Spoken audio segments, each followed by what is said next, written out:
بکر سے شیخ خضر حیات کی رپورٹ کے مطابق آئی جی پنجاب فیصل شاہکار کے فیلڈ وزٹ احکامات پر عمل درآمد کرتے ہوئے آر پی او سرگودا محمد اظہر اکرم نے ضلع بکر کا دورہ کیا. عوامی شکایت کے ازالے اور مسائل کے فوری حل کے لیے تھانہ صدر بکر میں کھلی کچہری لگائی. شہریوں کی شکایت سنی. ڈی پی او بکر اور پولیس افسران کو شکایت کے حل کے لیے احکامات جاری کیے.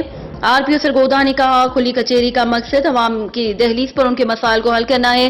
ڈی پی او آفس بکر میں کرائم کنٹرول اجلاس کی صدارت کرتے ہوئے کہا کہ تمام پولیس افسران اپنی پیشہ ورانہ صلاحیتوں کو بروکار لاتے ہوئے سروس ڈیلیوری میں مزید بہتری لائیں. بلائنڈ مرڈر سمیت سنگین مقدمات کو بروقت یکسو کریں. مجرمان اشتہاریوں کی گرفتاری کے لیے اسپیشل ٹیمیں تشکیل دیں. شہریوں کی بروقت انصاف فراہمی کرنے کے لیے قانون کا یکساں نفاذ کریں. چہلم کے موقع پر فل پروف سیکیورٹی انتظامات کریں. 15 کی کال پر بمطابق ایس او پی کارروائی یقینی بنائی جائے.